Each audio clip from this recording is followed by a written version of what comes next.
Good morning. Hey Tommy, how's it going? You are playing sucks. Good morning. I'll be in and out. Uh, I'm in spreadsheets and working. Sucks. You are playing sucks. What the fuck does that mean? Fuck this music. Pollock, good morning. How are you, sir? Sweet tea, hello, hello. I'm up early. I went to bed at like freaking before 7 o'clock last night, I think. Well, probably about 7 o'clock. Excuse me. I got to go back to bed before I go out today. I'm all messed up. I should have went and got strawberries last night. Now I got to wait till 6 o'clock when the store opens. Yeah, that music does suck. What are you guys up to this morning? Everybody's up nice and early?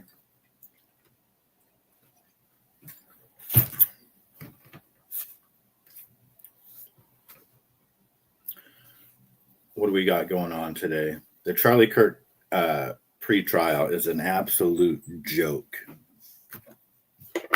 That is for sure. Let's play a song real quick, though.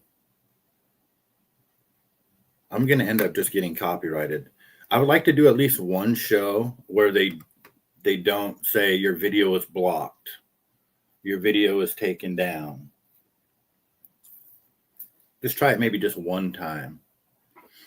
My buddy Brian in Arizona, he started this new, he's going to start some type of YouTube channel, and he's created an avatar of himself, and he's got him like outside talking in the backyard. It looks pretty cool. I mean, it's kind of, we've seen some people do some stuff like that, but it's just cool to see him kind of working on that and develop it. Good morning, chat crew. I'm working with people in the Netherlands. It's, I think, midday there. I've been watching that pre-trial mess. The Netherlands. Yeah, that's, the Netherlands. We learned about that place on the Geo Map game. It's over there by France, right? And Belgium. The whole thing with... excuse me. The whole thing with the pre-trial, Sweet Tea, is they're trying to convince us that somehow this 30-06 can do. It's just impossible. There's just no way.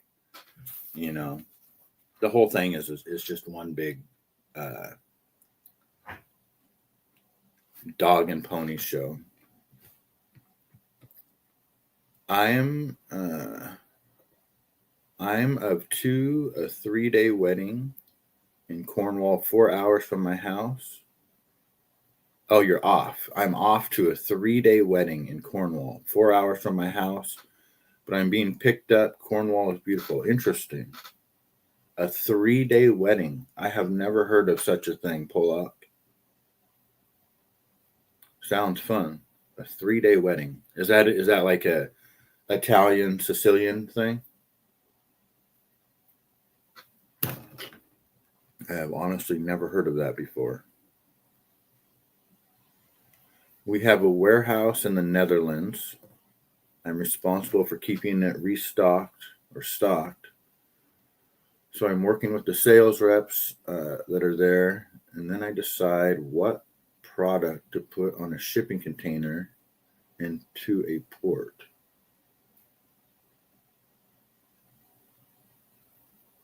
I'm responsible for keeping it stocked. So you're responsible for keeping the warehouse in the Netherlands stocked. So you're working with the reps that are there. And then I decide what product to put on a shipping container into port.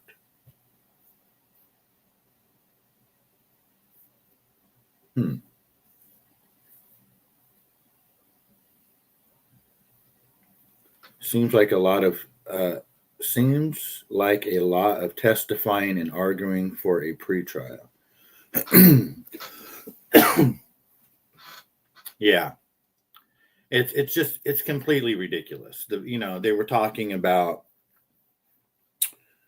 The defense said yesterday that they don't like how Erica Kirk goes out in the media and tries to portray that the prosecution is her personal attorneys and that she has like some type of knowledge of this case that everybody else doesn't. And then her attorney got up and, just weird things like that. But the fact that they're going to try to convince the public that a 30-06 can do that, the thing now is they're saying it's like it was a soft tipped bullet, which is just, the fact that we're just not living in reality. It's an English wedding. Do you ever have to go to these places in person, Tommy? 1126 in the Netherlands. Let me look this up. What is an English 3-day wedding? An English 3-day wedding is an extended multi-day celebration over a weekend where couples host a pre-wedding welcome party, the main ceremony, and a post-wedding farewell brunch. It allows for a more relaxed and immersive experience for guests than traditional style single-day events.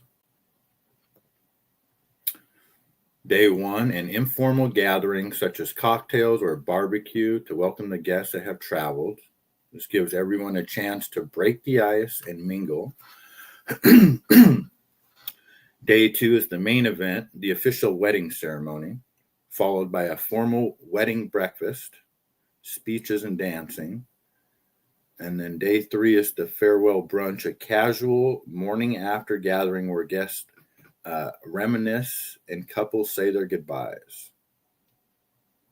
Often couples host this format at a single countryside venue like a manor house or a dedicated wedding village that offers on-site accommodations for the entire party. Interesting. That's kind of cool. Well, I hope you enjoy yourself, Polak. I don't know if I could do 3 days for a wedding.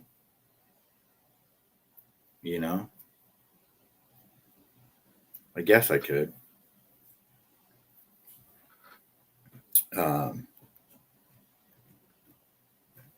That's wild. I've never heard of such a thing. It's cool that that there's still traditions like that out there.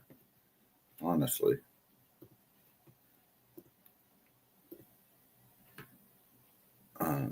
But that is a commitment, right? Sweet tea, 3 days. Here in America, people get divorced so much to think that you're going to get somebody to do 3 days.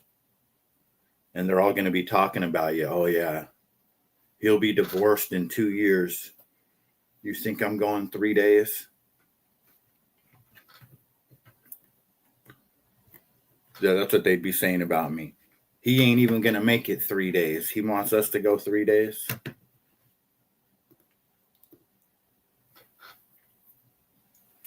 It does sound fun, though. You should take some pics if you can, Polak. I'd love to see what that looks like.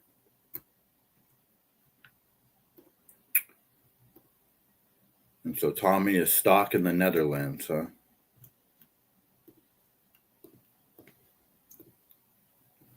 If I've never had a live-in boyfriend. In fact, I've never had a boyfriend because I'm not gay. But I would imagine if I did, and I had like such strong beliefs, like I hate somebody so much that I want to kill them, that you would think that you would tell your boyfriend that. I don't know. Maybe I'm missing something there in that relationship. Maybe the gays are different than us straights. I think that's something that your girlfriend would know. Stony, what's going down, sir? How are you? Like, I'm pretty sure my girlfriend would know that, that if you hated somebody so much, you're thinking about killing them, that somebody closest to you, the person closest to you would know what you were thinking about doing. Well, this is Lance Twiggs. This is the famous This is the famous furry, the trans furry Lance Twiggs. Is this dude over here? Excuse me. I need to go get some water. With the long hair. I don't know what a trans furry looks like. He just looks like a normal dude to me. But anyway, I need to go grab some water. Let's listen to him talk about what he knew about his live-in boyfriend, Tyler Robinson, and his hate for Charlie Kirk. Okay. Did you and he ever talk about politics? He did more than me. I don't really keep up with politics very much. He'd usually talk about stuff he heard on the radio on his drive to work in like their work car, since it sounds like their whole crew went in the same car most of the time. But I wouldn't say super consistently, because it wasn't a topic I really contributed much on. What about Charlie Kirk? Did he ever talk about Charlie Kirk? I personally had never heard him talk about Charlie Kirk before specifically. Okay. How about political issues? So did you ever talk about gender identity issues and LGBTQ rights? No, not really. Usually if he did talk about politics stuff, it was relating to Trump or current like policies being like issued or voted on, I think. But yeah.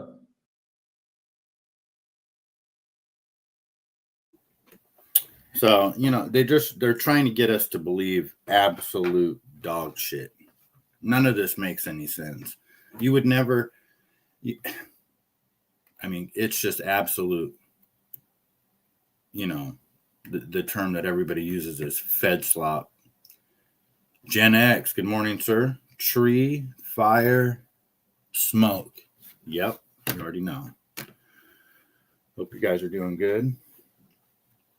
So that is the famous Lance Twiggs. What an underwhelming video, And when asked what he, we didn't really discuss that stuff. Okay. Good to know. Candace tweeted yesterday, looks like we have another paver emergency. Going to need to dig out and re-cement the wall or something to make the height work. Get it done, feds. And, what she's referring to is they are trying to, the pictures that they have, the grainy footage where conveniently Tyler Robinson, that's who the feds are trying to say this is never looking at the camera at the times that they do have him on video. And so they presented in court that this is Tyler Robinson. And, they show him walking up some stairs at UVU on September 10th, headed towards the Losi building, where he is eventually going to pull out his rifle, wherever it's at, reascend, because it's supposedly in his leg right now. Yeah, it's this long-ass 40-something inch rifle concealed in his leg. Well, they showed us the video in court yesterday or 2 days ago, and people called bullshit on it right away. So they went out there to UVU and measured it. And then so they could just prove immediately that they are lying in court, that the federal government is lying to us because the heights don't match up. So how are they going to, you know what I mean? I think Tyler Robinson is 5'10", and that guy's 6 foot, or I don't know exactly what the numbers are. That's the video they fought over a day about. Yeah, isn't it crazy?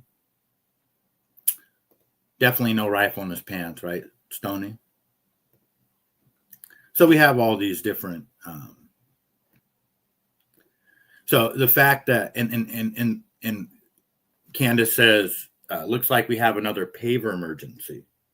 And the reason why she says that is because the day after Charlie Kirk was killed, they paved over the crime scene. Literally, they dug it out and paved over it. And so all the heights are different. And if there was any type of explosion, like an exploding microphone, all that bomb residue is completely covered over because there's no way to pick it all up. So, and the crazy thing is that the lead investigator, who has a British accent, said he didn't know that it was being. He found out that the crime scene was paved over on the news. That he doesn't know who paved over it. He didn't order it being paved over, and he found out like everybody else on the news. That's what the lead investigator to the case said on the stand. So, it's just wild. Go back to that one. Let's see here. Gonna stay on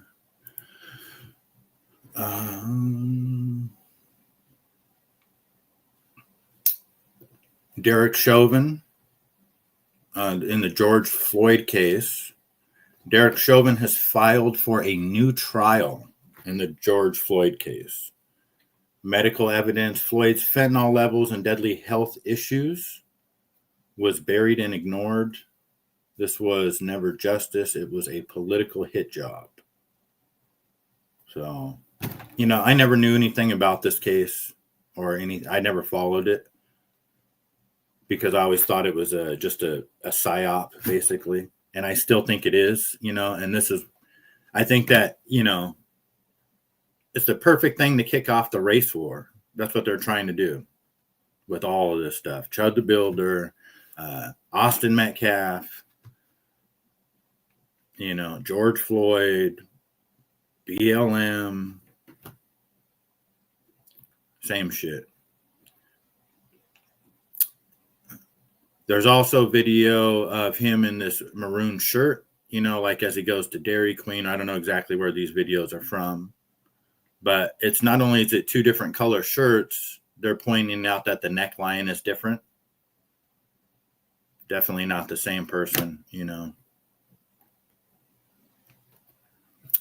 This is Candace, this is a visual of what the feds want us to believe happened to Charlie Kirk. This is the official federal government story.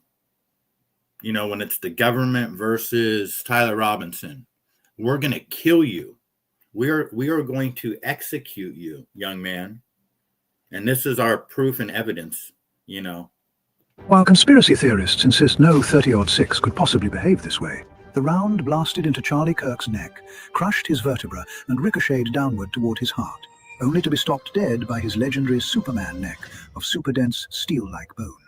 It created no exit wound and lodged harmlessly just beneath the skin, which experts hailed as a miracle that saved the bystanders standing behind him. Up on the rooftop, Tyler Robinson didn't just break down his rifle. He shredded it apart in a ridiculous hyperspeed blur using nothing but his bare hands. Then he sprinted across the roof and launched himself off the edge with expert parkour precision. Tyler made the conscious expert decision to reassemble his rifle one last time and place it under a tree in a bush. He then changed back into his blue jeans and maroon t-shirt in hyperspeed. Time for ice cream. While conspiracy theorists insist... It is absolutely impossible.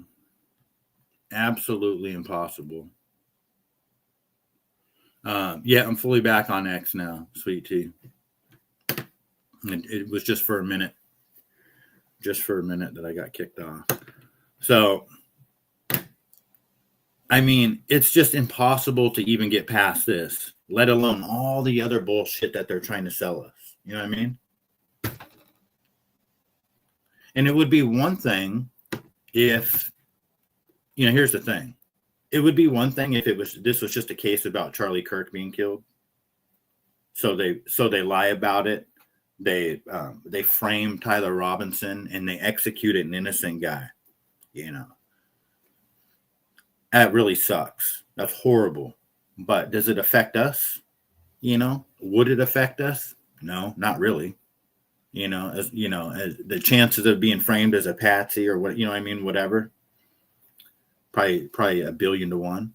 The problem is that the people that are doing this, Erica Kirk literally sitting behind him, these are the people that are hijacking everything. So if they get away with this, which they probably will, it is just like it's just symbolic of what's to come. If they get away with lying to us about this, I mean, we're fucked.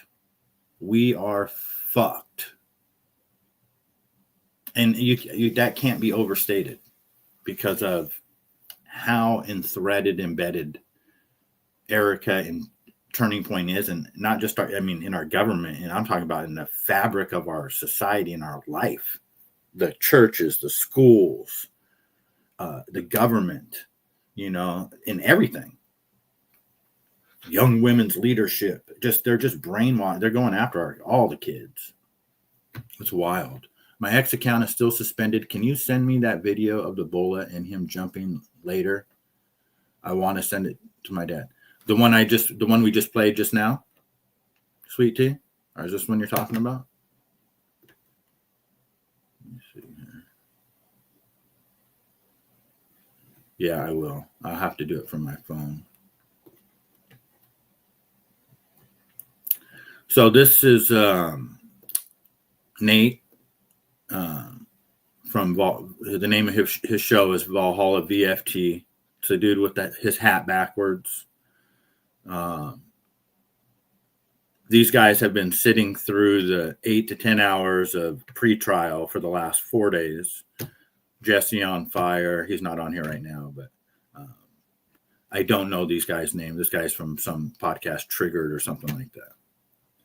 Nate goes around the country. He's a former Green Beret, and he trains police officers on guns. So that's his specialty is guns. All right, guys. So conveniently, I just happen to have the exact 30-06 Springfield. They're actually 150 grain rounds at my house. Look at that. There they are. Now, looking back at this picture, I actually do think one of these rounds is a soft point round, and it looks like the other ones are FMJ rounds from what I'm looking at. But just so you guys understand, there's no difference here. And actually, if they're soft point rounds, this becomes even worse because soft point rounds are specifically designed for killing elk and moose, right? You guys want me to actually read you the description straight from the box of what these rounds are supposed to do? Here you go. They are designed for deep penetration and in controlled expansion up to twice the diameter, the expansion of the round, which means his head would have been blown off, than a typical round, right? Not only that, the height weight retention won't break up or separate for more effective stopping power. So these rounds are designed to not break up. We also know that Charlie had 5 or 6 fragments because the bullet broke up. And they are also designed to go through a moose, the soft points. Now, FMJs are typically not what you're going to hunt with. You can, but they're still designed. So these are designed to penetrate as far as possible and expand as big as possible to blow the biggest hole possible to make the most damage possible because you're trying to get through elk, moose, giant animals, right? Also, the way you can tell, and I'm not actually going to show the whole thing because who knows, but you can see the tips of these, right? The difference is, I don't know if you guys can see, one's round. And it's got, see how the top is all brass, and then the top of that one is lead. The soft points have lead tops.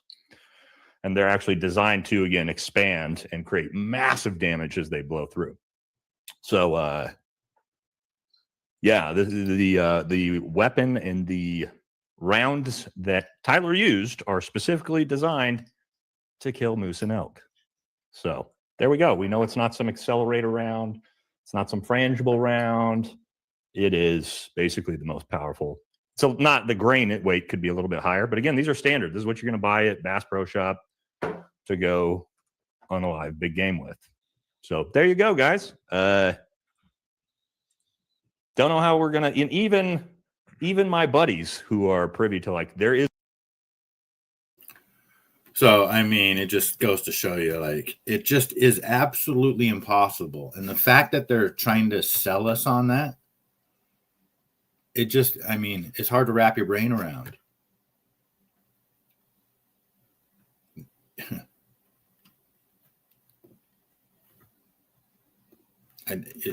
There's just no way that they could just play that in a trial and expect us to believe that. Where is ALV at? Sweetie, I don't think that you're going to be able to play that video if you're suspended from X, right? That I sent you. I mean, maybe there's a different way to get to it. Let me see here. Go back up to the top. Oh, wait, no, I should just keep going. See if I have any more.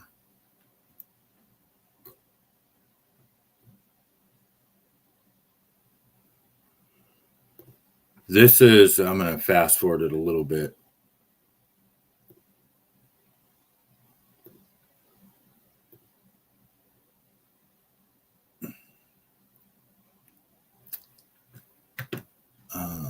This is where Erica has been holding press conferences and acting like, you know, she has the prosecution as her personal attorneys.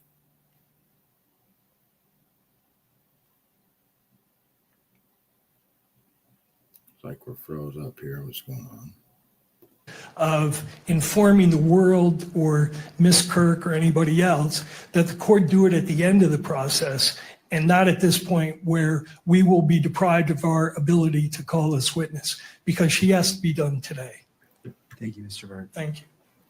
Briefly, and I say that because time is of the essence, not because I don't want to. So that's what that's all about. Candace says Lance Twiggs says he never heard Tyler talk about Charlie Kirk or LGBTQ issues, but we're supposed to believe he jumped up one day and decided to try on an assassination over those exact issues after never committing any crimes in his life. I cannot bear the Fed slop. 100%. And here we have Victor Marks breaking down a gun. This is the famous foldable AR-15 and the Colby. Can't remember that guy's last name. The guy Colby that invented it. And there's a whole podcast and backstory behind that. Pull it out of a backpack and easily put it together as a 5.56 magazine in, rack around, and you're ready to engage. This is the one weapon that if I had to have one, I know obviously it's fantastic for close in fighting, but as we did today, we were going to put it out to 500 and then 800 yards. But 500 yards, 3 rounds, no problem. You guys, we appreciate FoldAR, all they've done to design this weapon system. Can you imagine resource officers in school? Every school in the nation had it. He's walking around with a backpack, or she is. There's an active shooter. What does it take? We figure 6 to 8 seconds. Pull this out of a backpack. Just simply boom, boom, boom, and engage the threat. Our officers don't need to sling a weapon in front of people, but have access to it without having going back to the patrol car or a locker safe in the office. So you guys, again, this is our favorite.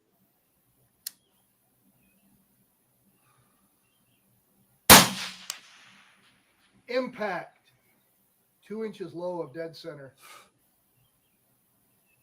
That is amazing.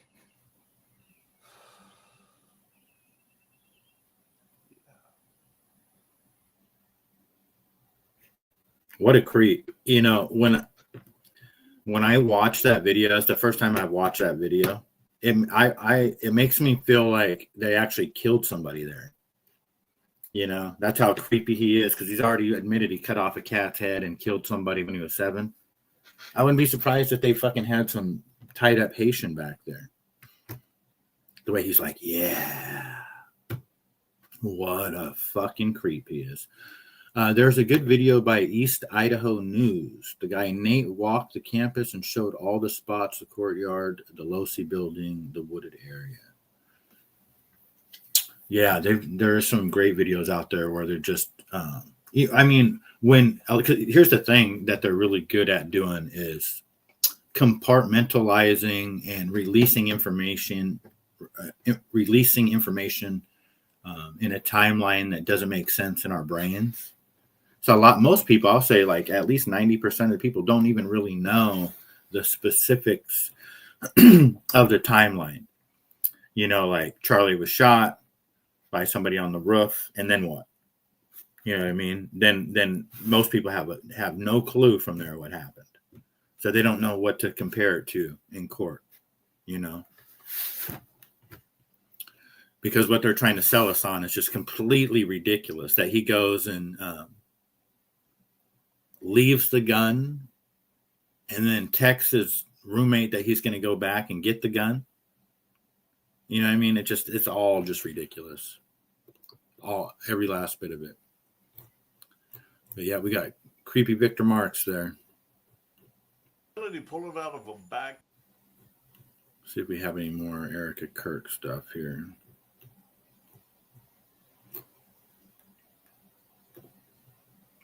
This doesn't show any blood, but it does show the impact.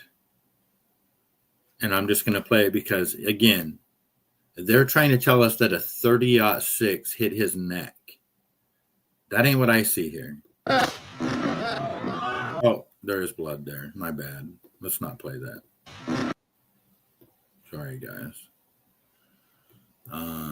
Sweet Tea, are you still watching? We're going to change course real quick. Sorry, guys. I didn't realize that one was going to show blood. They fucking got me.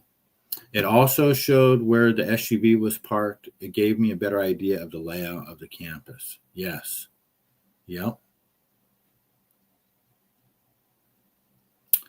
You know, are you talking about the SUV for where they loaded him in? This video right here is a perfect example why you don't want to use bear spray on a guy, you know, on an attacker, and why you need to get that like damsel in distress or like some high powered stuff, because this is not going to stop. Bear mace doesn't stop anybody.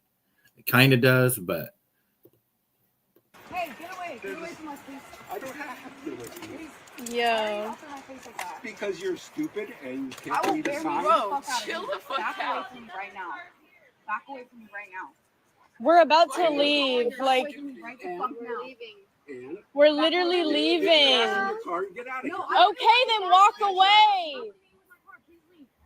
Please leave. We already said that we were leaving. That was the first thing that came out of my mouth. Yeah, the first thing that came out of my mouth is you're not allowed to park here. Yeah, That's okay, and we're leaving. Why would I apologize for you? You called us Because an you're asshole. breaking, because You were being disrespectful to start with. they're So picketing people.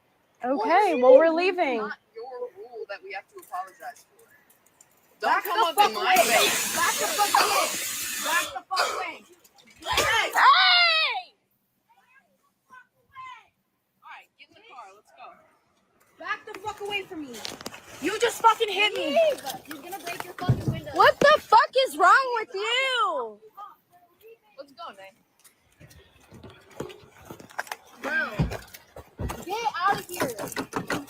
Open the car. Open it.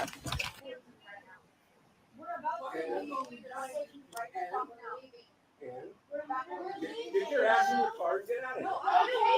Get your ass in the car. We already said that we were leaving. That was the first thing that I said in my mouth. Yeah, the first thing that came out of my mouth was you're not allowed to park here. You should have said, I'm sorry. Because you're breaking, because they're ticketing people. Well, it's not your rule that we have to apologize for. Don't come up in my face. Back the fuck away. Back the fuck away. No. Back the fuck away. All right, get in the car. Let's go. Come on, Ava. Yeah, it didn't really do nothing to him. And the bear spray, it's meant to go, you know, it disperses pretty, you know, because that stuff there, if you see a bear and he can smell you, that means that you're downwind from him. So it's just designed to just kind of like to spray it in the air. And as soon as that bear gets a whiff of it, he could be like 50 feet away. He's gone because they have super sensitive eyes. But if you use that, that's why you need the human mace, because like that girl should have backed up, because you don't have to spray. You don't have to be, 2 feet away from him to spray him. You could be, 10, 12 feet away from that guy and, spray him in his face. But you hit him with the human mace, the high powered shit. He ain't going to be swinging that he ain't going to know where to swing that fucking fishing pole. You know what I mean? So I just thought it was kind of cool to watch that video, because that's a pretty, easy to handle as it gets when it comes to like in some type of, a situation attack. I think everybody's going to be okay there. But, if it was like somebody was actually trying to get those girls, that mace ain't going to do no good.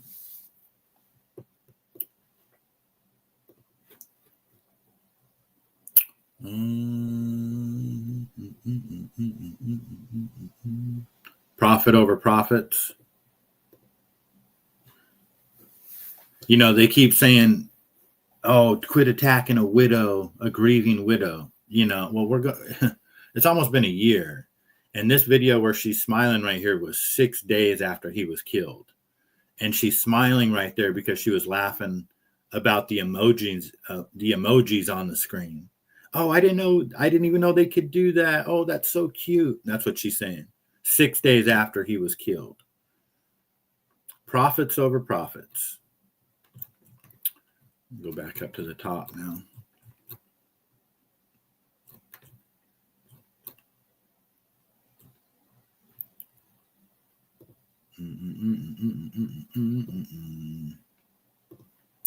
So we watched that one.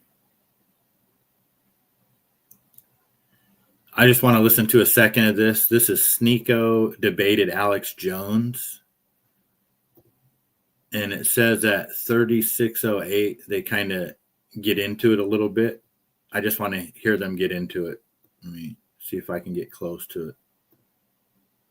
In many of the areas in the cities, 20, 30, 40%. It's the dominant group now in the voting bloc. Why do we have Sadiq Khan in London? Why do we have Mondami in New York? You're asking me a lot of questions. You want me to answer? No. I'm stating, no. The Muslims are the swing vote, and they know that with the Democrat Socialists to be able to dominate. And I could play you thousands of imams in Dearborn, Michigan, and Houston, Texas, and everywhere else in Plano, Texas, saying we're taking over. And everybody sees those videos, buddy. Mm-hmm. Just like when you said we're taking over, and now you're in the, I'm a victim. Come on, you're being mean to us. I didn't say that. You have been a victim of the neocons in Israel. Okay, and that's wrong. And of Elon Musk, the globalist that you're allying with, who's bringing in H-1B, is the richest man in the world. I like the fact that he's pro free speech. I don't agree with everything that Elon Musk does. You don't want free speech if you want me deported for using my free speech. Actually, you're against it. Listen, you go back. It sounds like you were demonizing Black Lives Matter. You kind of sound like a woke liberal. Said that I want to you kind of sound like a woke liberal with the woke mind virus. If you want me deported for using my free speech, I responded to that. Yeah, because you're actually using the strongest form of censorship. If now the richest man in the world is saying that I should be deported for free speech, especially when he's an African migrant. So if you actually want to protect it, listen, what we're saying is, if you ask me a question, why did I say this? You asked me a question. Why did I say that? Dude, we know your plan. You asked me a question. Your Quran, and I'm telling you, you're going to lose. Okay? You asked me a question. No one here. This is the psyop. This is what they plan to do: is pin the Christians and Muslims against each other, so that they can repeat their endless wars. It worked before. Don't let it work again, Alex. If you're opposing the Iran war. I'm not supporting Israel and going to war for them. No, you are supporting Israel. You are supporting Israel. With you and the Democrat Socialist and Black Lives Matter that you supported and all the stuff that went on in this country. And I'll stop it there. It just goes to show you that is literally what a sellout looks like. Alex Jones, been saying it. He's just, and I'm so glad we got people like Sneeko calling it out, even though, and he doesn't, they're just gaslighting us. They want, you got to pick a side.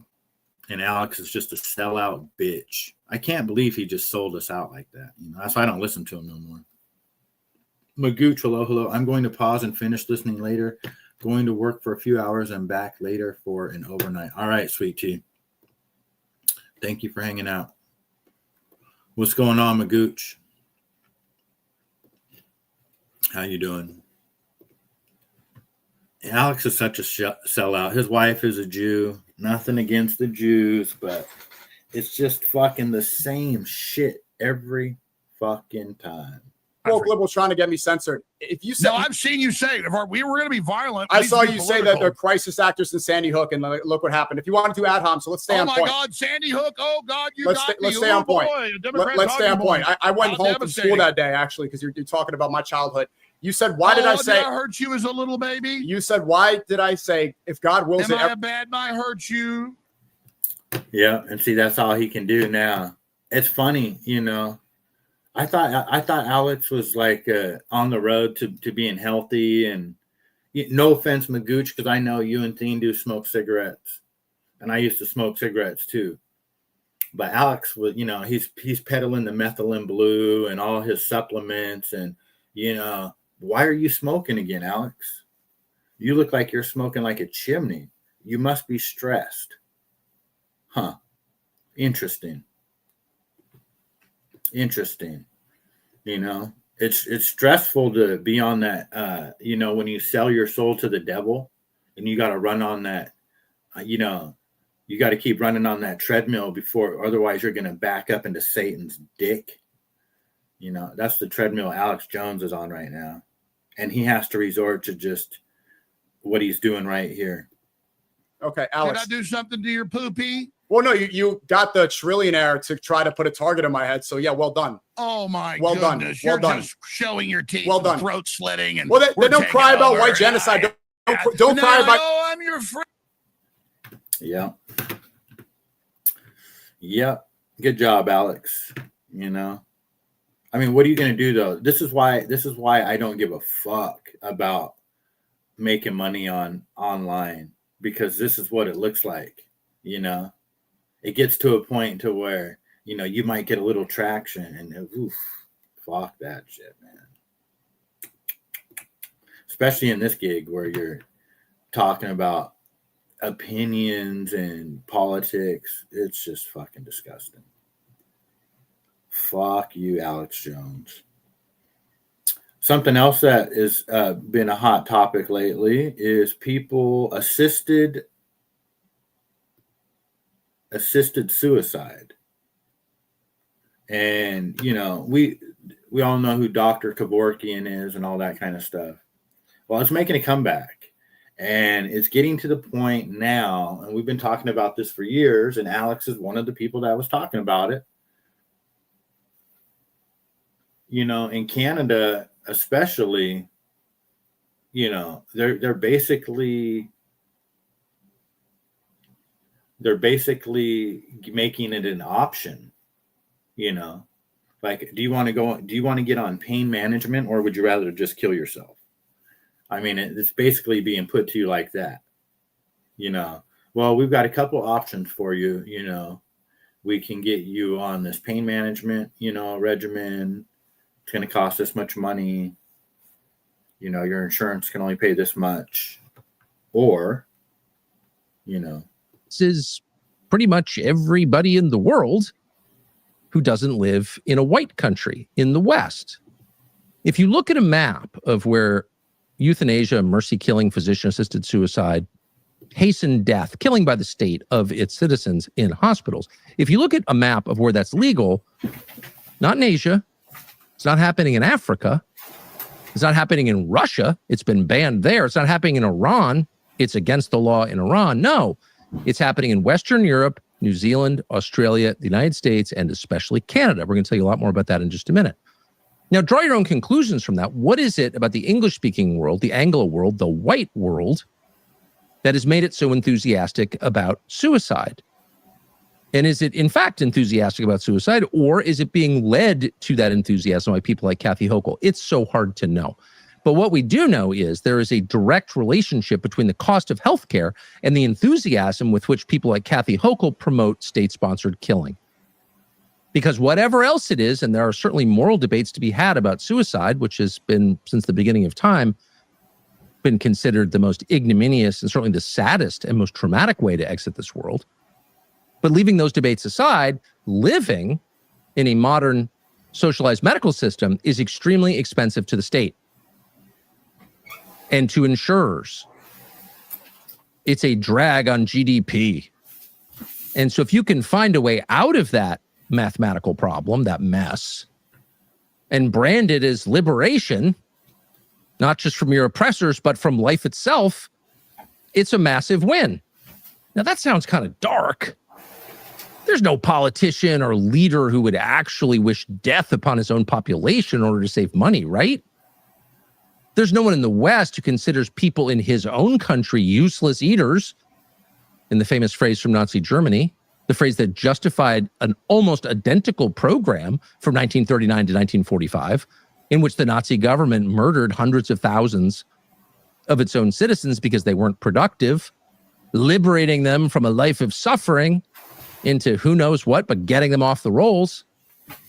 We wouldn't do that here. Well, actually, as it happens, more just in Europe alone, quite apart from New Zealand, Australia, Canada, the United States, just in Europe, the site of the Nazi regime, more Europeans have been killed by the state with euthanasia since the end of the Nazi regime than during it.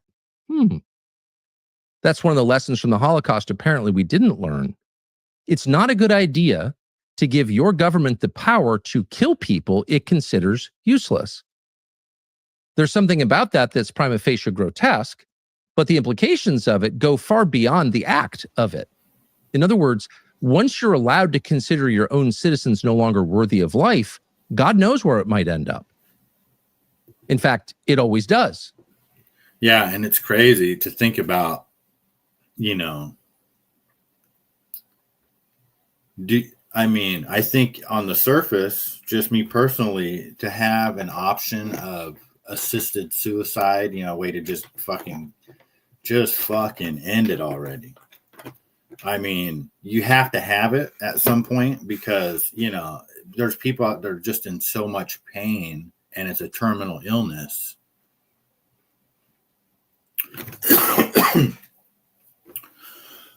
Excuse me. But you get to the point where with the emergence of AI and all of this, and like Tommy was talking about how you have to run the meeting through AI, that all could evolve into where eventually you have to run your life through AI. And they're like, sorry, buddy, there's just a little too many cons to the pros. You got to go. And that is, I think, that's kind of where we're headed. And if you look at it's just wild. I'm going to play a little bit more of it. So in any case, you may be asking yourself, could this happen here? Really? It's so dark and gross and obviously evil. Would anyone admit to that in public? Well, actually, somebody did. So we're going to play you a clip from 2010 from the Aspen Institute meeting from July 8th, 2010 in Aspen, Colorado. It happens every year. It's a nonprofit organization where the deepest thinkers, or their facsimiles, congregate in Aspen to talk about where we should go next. Lots of chin tugging, lots of pomposity, lots of cliches getting thrown around. But occasionally the truth is told, particularly by the more autistic participants. And there's no one more autistic in the Aspen Institute class, of course, than Bill Gates. And that's not an attack on Bill Gates. In fact, it's said with gratitude because people like Bill Gates tend to say things out loud that... I'm going to stop there. I didn't watch this. It just kind of seems like he's dragging on a little bit there. Seems like a pretty interesting watch, and it's definitely a hot topic. And I never seen the movie, but there was a movie out there where it was about buying time. Everybody had was given a certain amount of time, and the rich controlled that, and you could earn more time, you could buy more time. And I believe it was on your wrist, actually how much time you had. It could come down to that. Because if everything is ran by AI, at some point they just say, like, you're not worthy of the system anymore. You're not worthy of being plugged into our system anymore. You know, there's just nothing, you know, you don't contribute to the system. So you got to go. And that might mean not literally like they're going to kill you, like they're going to stick a needle in your arm, but it could just mean like, you know, like but as basically just like putting you on a raft into the ocean. You know, if everything is dependent on being plugged in to cyberspace.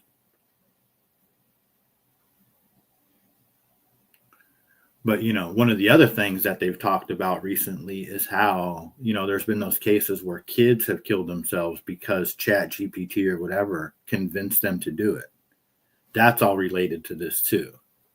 Because imagine that on just like a hyper level where, you know, it convinces the entire community that you should go. You know, it really could get to that point. You know, because we're all already so connected that if something happens, we all know about it immediately. The whole world knows about it, literally, and just within a minute, 10 minutes, everybody knows if it's big enough.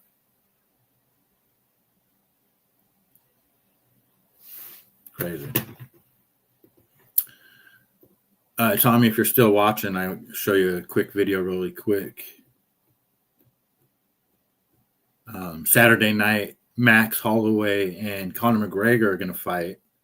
And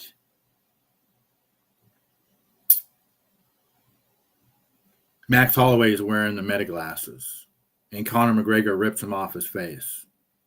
But this is the view from Max Holloway's glasses.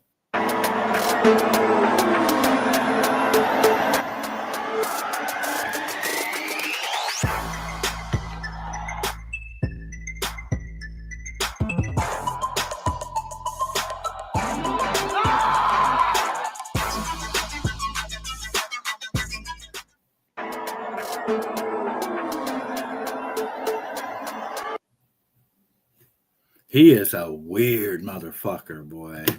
Conor McGregor. If anybody thinks that they're weird or they're crazy or you're losing it, just listen to him talk for a little bit and you'll realize that, oh no, I'm just normal.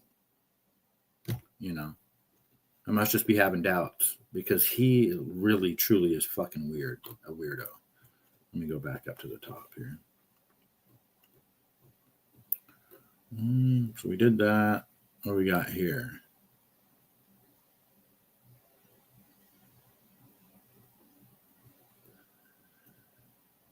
Howard Lutnick just feeding us bullshit.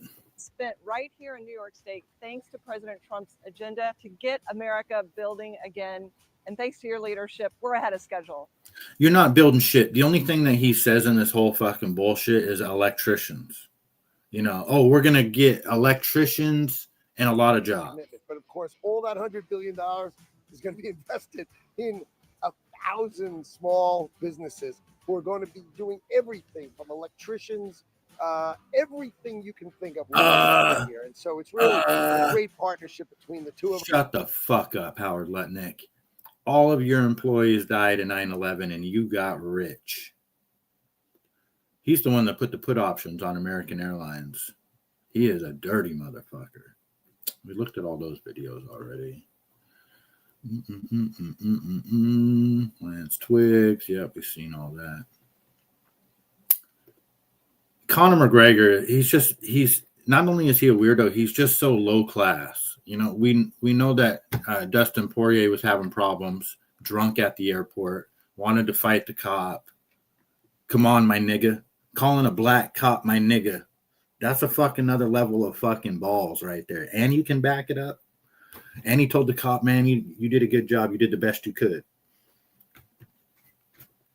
Conor says he blames it on his dad and that he needs to take accountability. What? Who the fuck are you, Conor? If you had a piece of advice for your old nemesis, Dustin Poirier, who's been in the media now, he got caught drunk on a video, what would you tell Dustin? You know, the old karma is a mirror. it's not good to see. If I was to say something to him, I would say, take this with absolute seriousness. There's people, it was funny. It's just, I like him more. And you start laughing about, maybe it wasn't so bad. Maybe I'll keep going. And then the next one's worse. And then you slip deeper and deeper for him to retire and then go on steroids for no reason. I found that stupid. And then also even his body didn't look any different, which has me, alarm bells went off on my thought. You don't want to slip further and further. He obviously has to take accountability. I seen something, he came out and he was like his father, he blamed his father. You have to take accountability, my man. That's it. I'm not going to go deeper. I don't want to go into it. It's not my business, You don't want to go deeper. So are you a rat, Connor? Are you a rat? It sounds like it. It kind of sounds like you're a rat. I'm just being honest. You telling people's business. Conor McGregor's son couldn't hold back his laughter, so he's got 4 kids. And one more for the notorious. You and your family have been through so much. You've become famous. You've grown so much as a person. How special is it to show your 4 kids that their dad can bounce back and come back to the top? We are McGregors. To my children, we are McGregors. We represent greatness. And on Saturday night, you're going to see it from ringside, baby. The McGregors represent greatness. He's got a good-looking bunch of kids there, at least, It's always, you always got to remember that people, they have families and that they're they got kids and stuff like that. It's pretty wild, But he's the one that's out there acting like a fucking animal. Marjorie Taylor Greene putting on some social media. Is she, when the deep state moves, they're, they plan these things out 20, 30 years in advance. So is Marjorie Taylor Greene just part of the next group of people that they're going to put in front of us that we could vote for, that, we could hopefully get some change. And then she's just going to, casually pivot as they all do.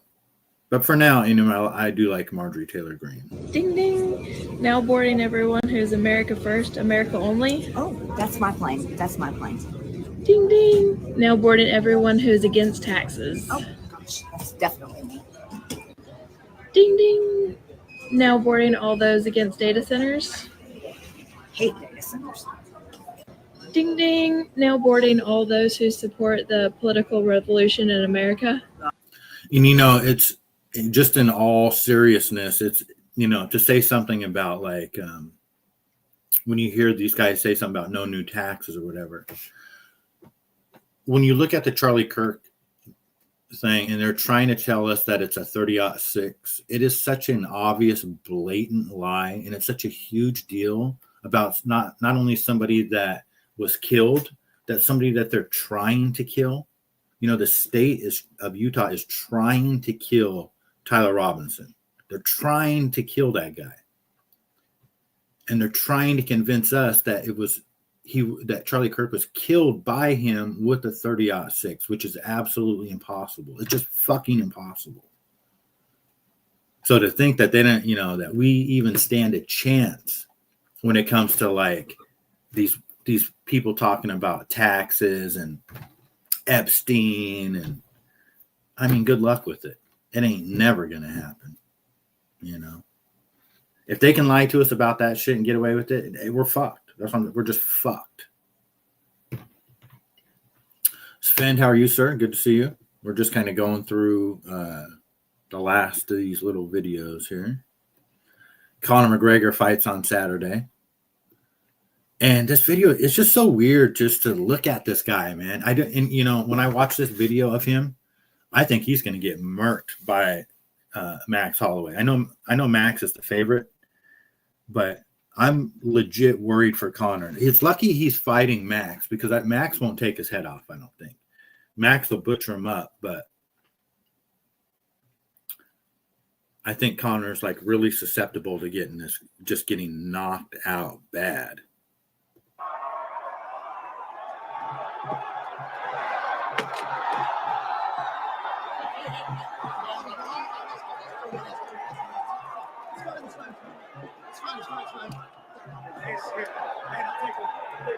Get him out of here, boy. I'll get him.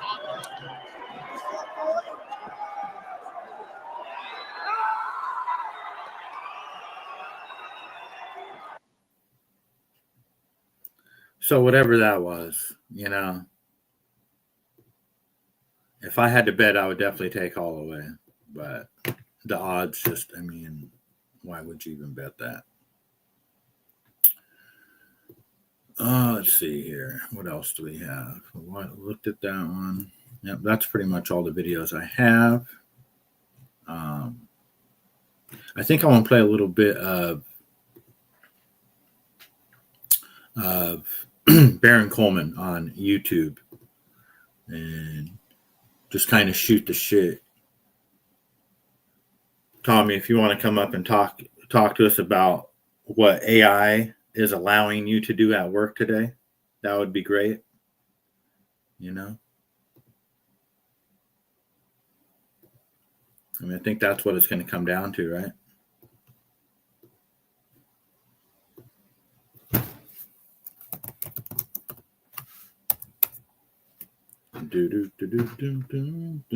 Day 4. The state failed to deliver what it promised. I'm just going to skip through this a little bit till I find something that we can watch.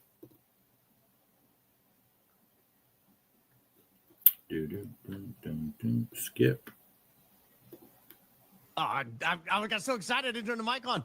Well, we've learned that the state did not bring a mountain of evidence.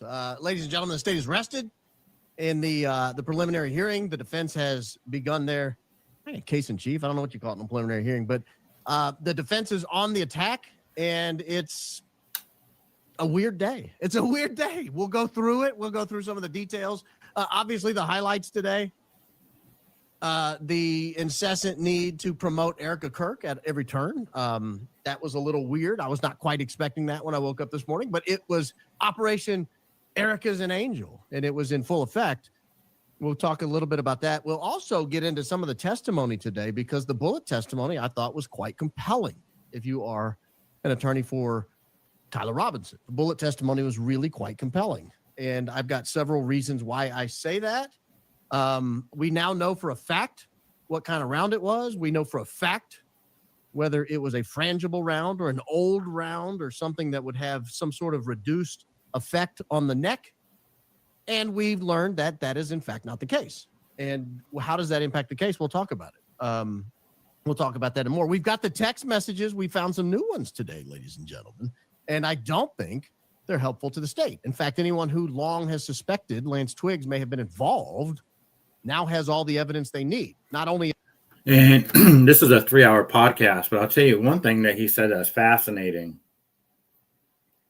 If you've read the text messages that Tyler Robinson allegedly sent to Lance Twiggs, to his trans furry boyfriend, they don't sound like something a 20-year-old would write. They kind of sound like, at first, you know, people were saying it sounds like something that somebody put into ChatGPT and said, make it sound like somebody from the 20s or in their 20s. But then ChatGPT took that as from the 1920s. So it kind of sounds like, well, Baron, the lead investigator for this case is from Britain. He has a British accent, which is really fucking weird. Why is the most, you know, high profile murder case in history since JFK, why do we have somebody with a British accent as a lead investigator and he doesn't know anything? Well, Barron points out that he thinks that the lead investigator is the one that wrote the note, or at least somebody in his department, because they speak British, and the way they spell the word caliber in Britain versus America. In that note, they spelt it the way Tyler Robinson spelt it, as if you were British. So, you know, the internet's always going to win. These guys are cooked, but again, you know, they are the government, so they can do whatever they want. Only is his DNA at the scene in terms of a screwdriver and on the rifle and on the towel. But we now have text messages that support Lance Twiggs could have been there. Could have been there. And the timeline seems to suggest he might have been. So we'll get into all that and more. Buckle your safety harness. You will not need all of your seat today. No. You will not need all of your seat today. You could probably get by with just the edge of the seat. I want to go through sort of, instead of a traditional opening, I want to kind of go through So now I'm just going to kind of skip through a little bit and see what else little gems we can find in here. Heard in a courtroom to determine whether or not someone accused of killing her husband would be facing the death penalty. And I want you to hear how the judge handles it. Thank you, Your Honor. Thank you. Turning to the parties, starting with the state, Mr. Grunander. Thank you, Judge. The state does not oppose publishing 12.4 in the courtroom. I think we've tried to make it very clear throughout this case that we favor openness and transparency as much as appropriate. I'll submit it on that. Thank you, Mr. Grunander. To defense, Mr. Burt. My apologies. That's 12.1, not 12.4. Thank you. Judge, at this point in the proceeding, where a father, a husband was assassinated. That's what this is about. So we ask you to please allow the family to view the video like the court has viewed in order to allow the family to process this moment. And so here's how I would handle it. I don't even know if this is an option under Utah law, but I would do it anyway. And I would let everybody throw a fit. And it would reveal their true motives. If I'm Judge Graff, I say, look, we don't have time for this nonsense. I've allotted 5 days. This is a complex case. There's a lot of witnesses. There's a lot of evidence. Here's what I'm going to do. The next time we take a recess, the victim's representative and any one of her guests that are there with her who she wants to go in with her can go into a side room, pull up a laptop, and watch the evidence. That way you guys have seen everything that I've seen. And if that's not good enough, I question your motives. Because you're claiming that the only reason you want it published to the world is because you want to see it. I'm giving you the opportunity to see it, sir. Are you going to take advantage of it or not? And see how he responds. Because I don't think it has anything to do with Erica wanting to see it. This entire charade is about tainting the jury pool. The one thing that Judge Graff is tasked with controlling. We did a whole opening on that just a few weeks ago about famous cases that made it all the way to the United States Supreme Court, where the court said, no, you have to give that person a new trial. You guys let a media circus take place. You let entirely too much jury pool tainting go on. There's no way the defendant could have gotten a fair trial. That's like his one task here. Find probable cause without tainting the jury pool. That's it. That's his goal. And that's how I would have handled it. And if they'd have said, oh, we're going to appeal your order. Oh, well, I'm giving you what you just claimed you wanted. Why on earth would you appeal that? Fine. You can't see it at all. We're not going to publish it at all then. Go ahead and appeal that. Yeah, so they've been arguing a lot about, because and I don't know exactly specifically what he's talking about here, but what the game plan of the prosecution is not only to taint the jury pool, it's to literally shift public opinion. They're using the full strength of the government, and they're manipulating videos and covering up crime scenes, and just everybody's in lockstep with like a 30-06 killed Charlie Kirk, including the FBI. So they have their plan that in order for us to be convinced that Tyler Robinson did it, they need these videos and information to get out to the public in the timeline, in the way that they want it presented. It has something to do along those lines. But I'm going to skip ahead a little bit because there was some really good stuff he was talking about in here. Here's something about the text messages. This might be good.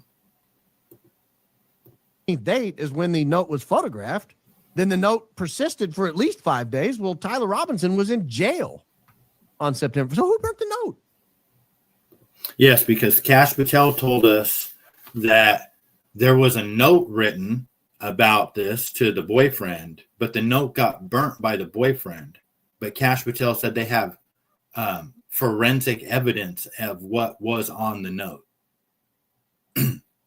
which does not make sense. But that's what Kash Patel said. Who burnt the note?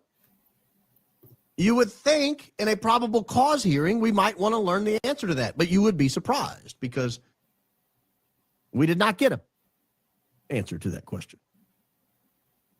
Now, let me go to the text messages and just sort of roll through some of these text messages. Because we have a series of strange, I would say inconsistencies at best, that pop out as we look over these text messages. We already mentioned the fact that he testified he did not see Tyler Robinson, or he did not hear from Tyler Robinson until 11 p.m. And now we're seeing right here, in fact, his phone suggests he did hear from Tyler Robinson at 4:33 p.m. And it's not like this is going to be a surprise. This was available to the state. This was in the state's possession. This was still on Lance Twiggs's phone, supposedly. He could have scrolled back and looked and refreshed his recollection. And, you know, just this text message alone, if you watch the video of Lance Twiggs, and we know what Tyler Robinson looks like, do you really believe that Tyler said, I love you, moi, moi. I love you, Morsies, moi, moi, moi. That's what those guys are saying to each other. Tyler Robinson says, I love you, moi, moi. And Lance Twiggs says, I love you, Morsies, moi, moi, moi. And then Tyler says, drop what you are doing. Look, and then it's going to say, look under the laptop. Like, I don't even believe that part.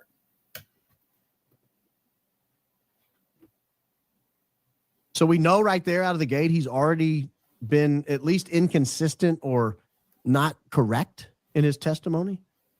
But here's this 11 p.m. Drop what you're doing. Look under my keyboard. Oh, let me go back to, actually, let me do one more thing real quick. Let me go back to the note for just a second. Because we're told Tyler Robinson was a 4.0 student. We're told he was in the top 1% on his ACT score. I looked that up. That's a 35 or a 36 out of 36. That's a near perfect score. To be in the top 1% nationally, that's a near perfect score. To get a near perfect score, you got to know things like math and science, but you also have to know English, and you have to know it pretty well. Basic rules of grammar should come easy to you if you're going to get a 35 or a 36 on the ACT, particularly if you have a 4.0 in high school, then you would think you had taken some sort of English class, some sort of grammar class. And so that's why when I read this, I thought this doesn't read like a 4.0 student who aced the ACT. If you're reading this per my text, comma, then I am so sorry, period. All so far, so good. So far, so good. I left the house this morning on a mission, comma, and set an auto text. Wait a minute. That's a dependent clause. We don't need a comma there. That's called a comma splice. You've just sprinkled in a comma like pepper for no reason. That doesn't read like it was written by a 4.0 student with a near perfect ACT score. I am likely dead, comma, or facing a lengthy prison sentence. Again, no need for the comma there. I have a hard time believing he scored in the top 1% of the ACT just a few years ago if he doesn't know the basics of the English language. I had the opportunity to take out Charlie Kirk, and I took it. That's a proper use of the comma there. But you didn't need the comma. You didn't need and I, or you could have just, you didn't need the word I. You could have said, I had the opportunity to take out Charlie Cook and took it. And then you don't need a comma. I don't know if I will have succeeded. So when you do a slash, you have to apply each word to the next word. I don't know if I will succeeded. I don't know if I have succeeded, comma, but I'd hope to make it home to you. I mean, does anybody believe that bullshit right there? You know, I mean, just seriously, think about this for a second. You're going to go kill somebody because you don't like their stance on gays and the LGBTQ. And even though your live-in boyfriend has never heard you talk about that, this is out of his own mouth. We're supposed to believe that there's a note. This is the note that Tyler left for his boyfriend. You know, there's a text message I need you to stop what you're doing right. First, it's I love you, mwah, mwah. Now, I need you to stop what you're doing. Look under the laptop, you know. Find this note. Read this note, you know. And it is, you know, it's just all bullshit. It's just all bullshit. So he has the basic. Look our way. That's where I bought my tent from. They got good stuff here. It's just so expensive. English proficiency of like a 5th grader, maybe a 6th grader. This perfect student who got a full scholarship to. What's up, James? One of the big universities there in Utah. It either says that the school system in Utah sucks, which I've refused to believe, or perhaps this could have been written by someone else. But let me go back to the text messages. Let me go back to the text messages here. Do these sound consistent with what we learned today? Drop what you're doing. Look under my keyboard. What? You're joking, right? Blank, I tried to delete that. In other words, he set an auto text when he left the house, but at some point during the day, he decided he did not want to send the auto text, and he thought he deleted it, but apparently. So has anybody ever even done that? And think about that. You're going to send an auto text. You're planning your assassination during the day. You're going to set an auto text for your boyfriend. I mean, come on, guys. Apparently he didn't. That's what that's trying to convey to the listening public. That's what they want us to believe by showing us this. Oh, gosh. Okay, here's the next one. I'm still okay, my love, but I'm stuck in Orem for a little while longer yet. Orem, Utah. Did he ever say he was in Orem? Like, if you're reading this, just not knowing what's going on, does he say he's in Orem? He said he had an opportunity to take out Charlie Kirk and took it, but did he ever say, oh, and I'm in Orem? No, he never did. This is the first introduction to the fact that he's in Orem, but he says it as if Lance already knows he's in Orem. Shouldn't be long until I can come home, but I got to grab my rifle still. To be honest, I'd hoped to keep this secret till I died of old age. I'm sorry to involve you. He's talking as if Lance knows he has a rifle. If you read the note, it doesn't say I grabbed my rifle and I went up there to shoot Charlie Kirk. It just says he has an opportunity to take out Charlie. Yeah, so you you shoot Charlie Kirk in front of thousands of people, and you're gonna send a text message. I don't give a fuck who it is. You're really gonna send a text message to somebody saying, "I got to go get my rifle." Come on, man. I mean, if you have one brain cell, and this guy is 4.0 student, you don't think that they're gonna be able to get the data off of your cell phone? In 2025, that's not believable. It's not believable that in 2025 somebody wouldn't think that ahead of time. I better not send text messages on my phone, because if I get suspected of this, the first thing they're gonna do is come look at my cell phone. That alone is just fucking retarded. I mean, obviously these text messages were even are presented to us just so we have a narrative. You know what I mean? It is all just such garbage. How you doing, James? Charlie Kirk, and I took it. There was no mention of a rifle. And there was no mention in the note that he was going to do it himself. There was no confession that I am the one who took his life. That confession was not in the note. Nor will you find out that the confession is in the text messages. I'll give you an alternative explanation in a second. You weren't the one who did it, right? I am. Sorry. That's the closest you can get to. Did it. But what is it? So I don't like pronouns. They're not specific. They're subject to confusion. Did what? Did it. You're not the one. I'll give you some different. You're not the one who was involved in a plan with other people, were you? I am. You're not the one who drove the getaway car, are you? I am. You're not the one who supplied the rifle that took his life, are you? I am. I mean, it could have been anything. It could be anything here. You're talking about taking a man's life. You better be doggone certain you know what it means. I thought they caught the person. No, they grabbed some crazy old dude that interrogated someone in similar clothing. I had planned to grab my rifle from my drop point earlier, And see that alone too, right? You're running off the roof and all this stuff after you take the shot. How do you know that they caught somebody and they're interrogating somebody in similar clothing? You know what I mean? Do you guys get like how unbelievable this, how comical this is? You know, it just makes no sense at all. None of it. This is not reality. Shortly after, most of that side of town got locked down. It's quiet, almost enough to get out, but there's one vehicle lingering. I want to go back to the timeline here. This conversation started at 11. Where do we know about where Tyler Robinson was at 11? Well, the Panguitch Steakhouse said he was there at 9:30, which means at 11, he'd have been an hour and a half away from Panguitch at the earliest. It's a 3-hour drive from Panguitch to Orem, maybe 2:40 if you're cooking. Which means if this conversation started at 11, he would have been on the road between Panguitch and Orem when this conversation started.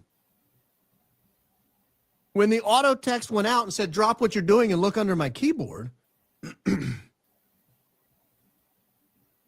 he would have been somewhere between Panguitch and Orem. He'd have been, half full of ribeye and vegetables and baked potato.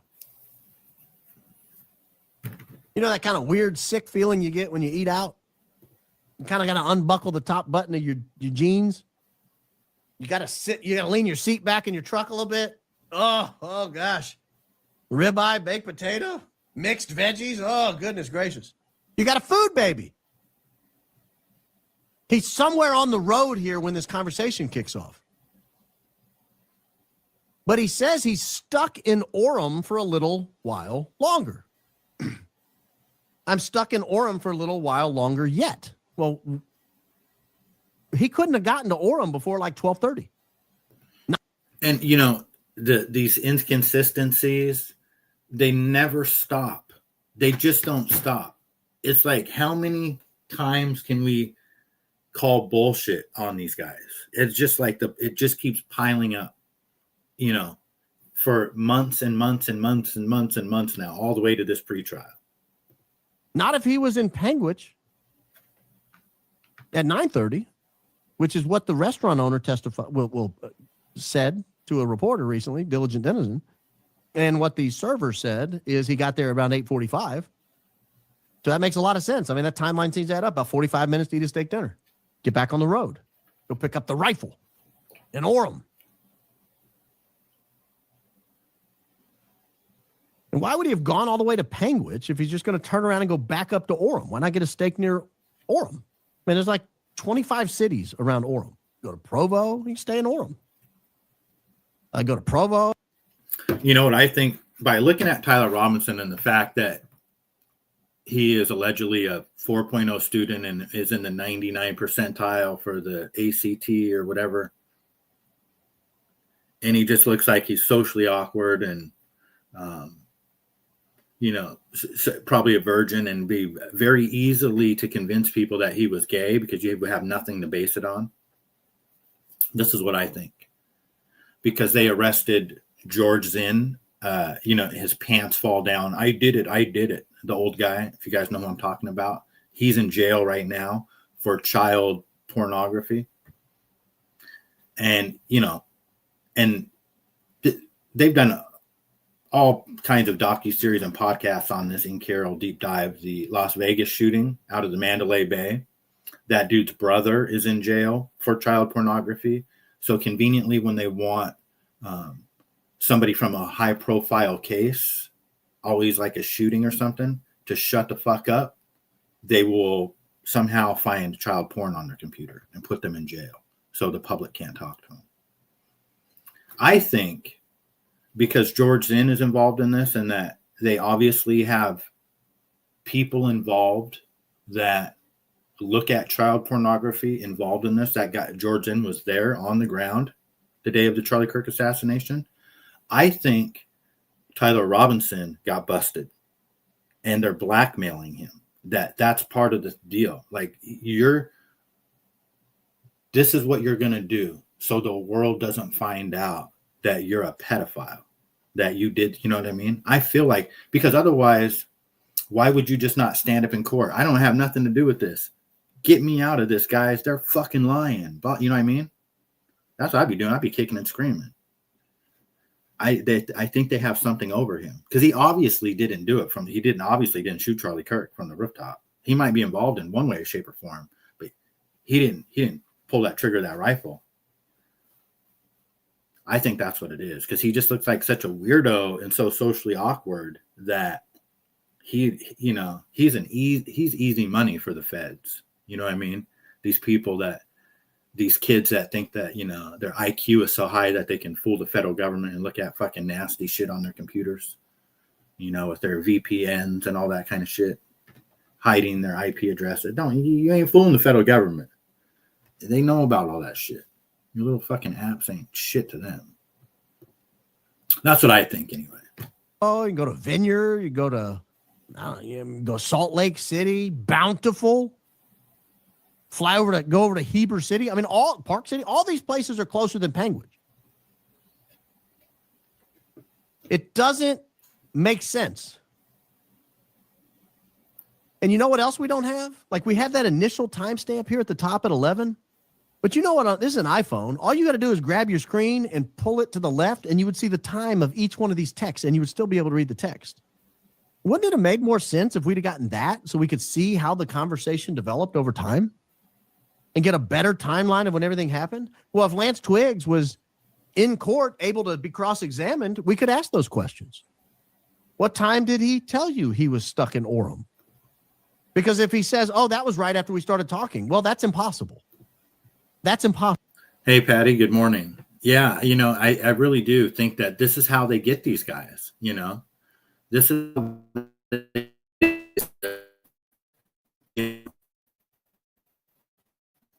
on the program. You would have to imagine anything better than the world knowing that you were into little kids. You know what I mean? Like, it doesn't get, it's not just the world, it's the other prisoners.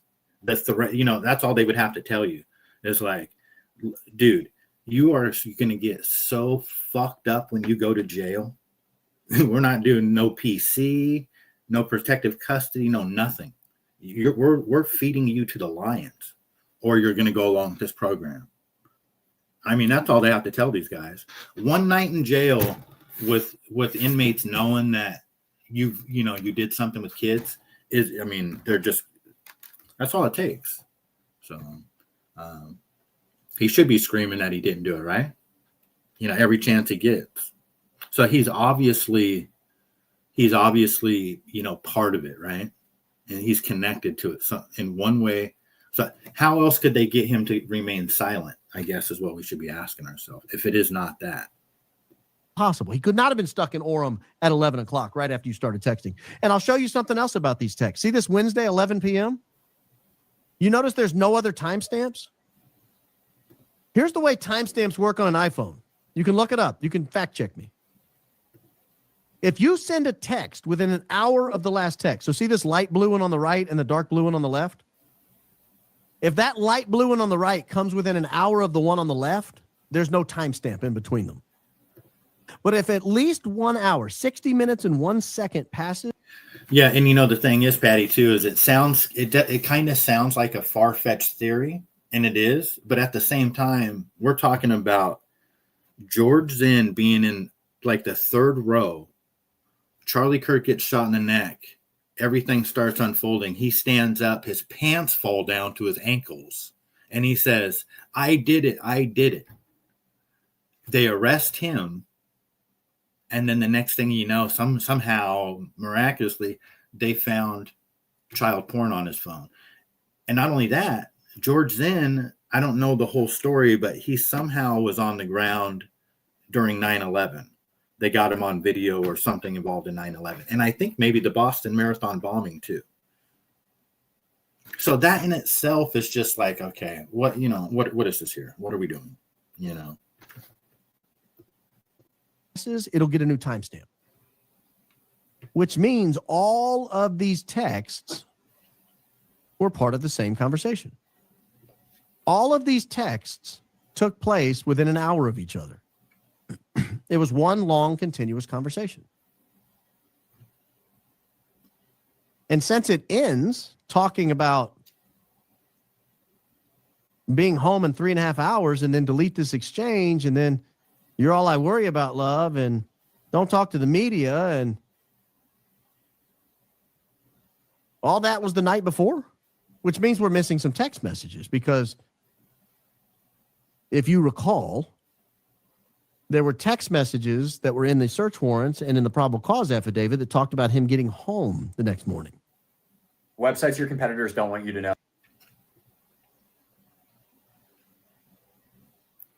I follow, it's not this guy, but I follow a guy where it's like websites that I know you don't know about or something like that. It's badass. You find all kinds of cool websites.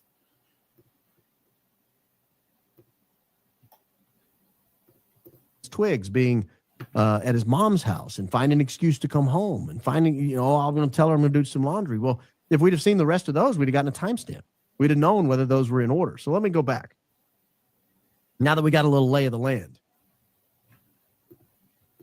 Kids don't talk like that. And the weird thing is too, Patty, what we all knew was weird in the beginning is how was the lead investigator have a British accent?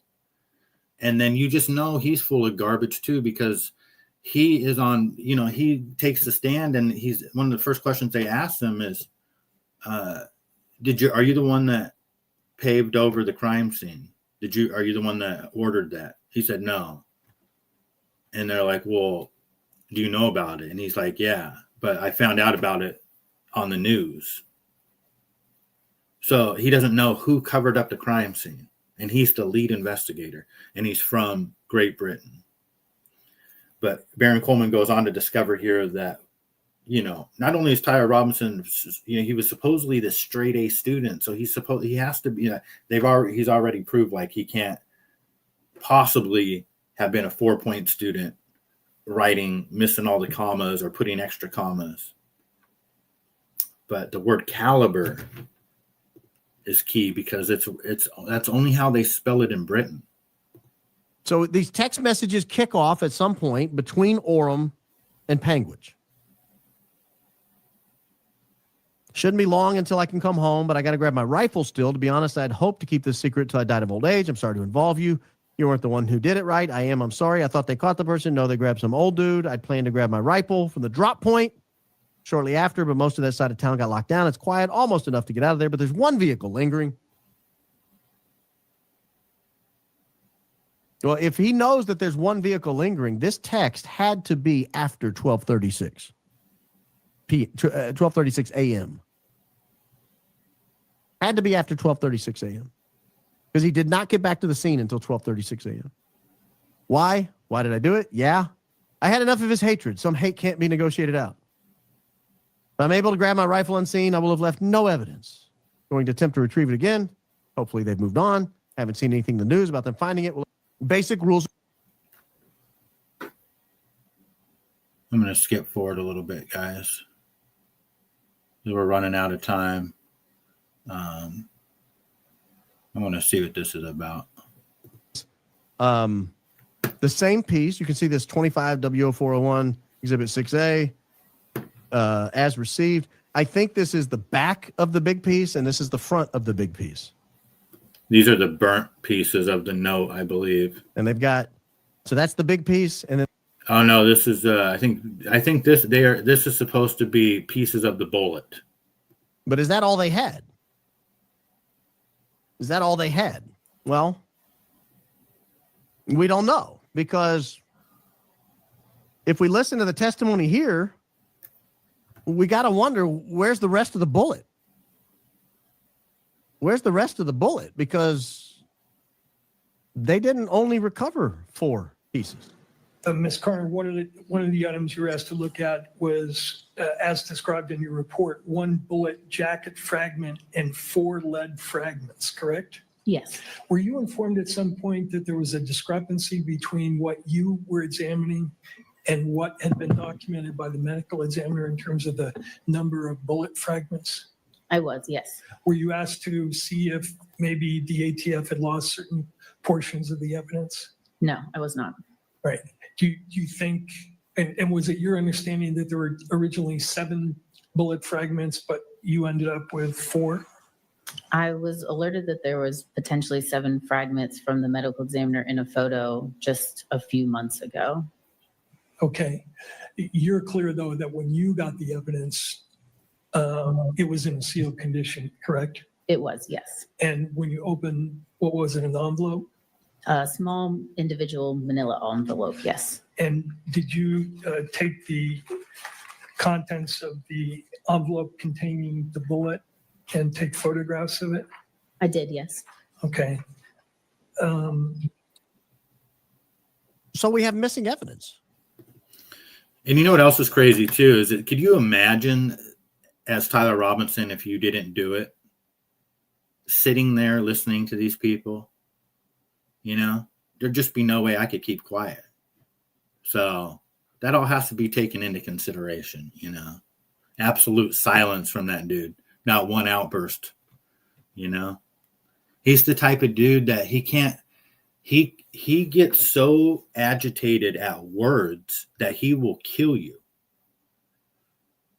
Right? I mean, literally, Tyler Robinson is the type of dude that he'll listen to you on the internet talk and you will make him so mad from your views that he will come kill you in front of 2,000 people. But yet he can sit there and just listen to this just calmly and never and nothing. You know, he's basically just all kind of smiles. So, he either has to be a straight A student, complete psychopath, sociopath that's just doesn't have emotions, that just acts on, you know what I mean? Like that doesn't make, you cannot convince me that. You cannot convince me of that at all. That's a possibility. That somebody that gets so worked up that he will kill somebody because of the way they talk could sit there and listen to that. I don't know.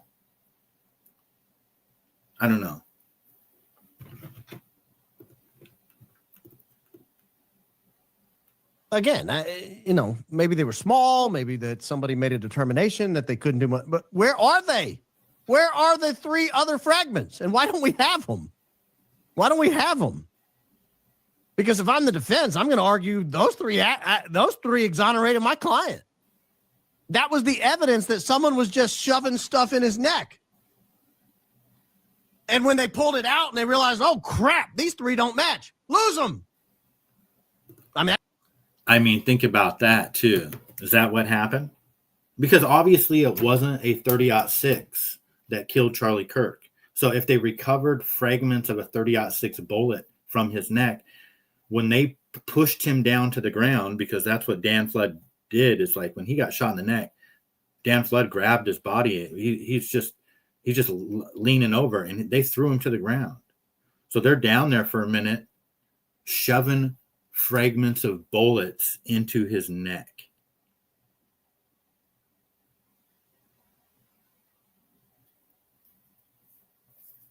Either that or they're doing it on the way to the hospital, because remember they had his body all the way to the hospital.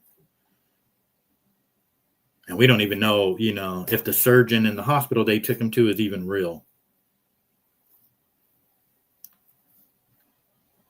Crazy. All right, well, I'm going to end it there at 4:00. Tommy's on. I got to wait till 6:00 to go to the store, but I got some things I could do now until then. So I'll be listening and just doing my thing. Patty, thanks for hanging out. And Sweet Tea and James and Sven and Pollock and Gooch and Tommy.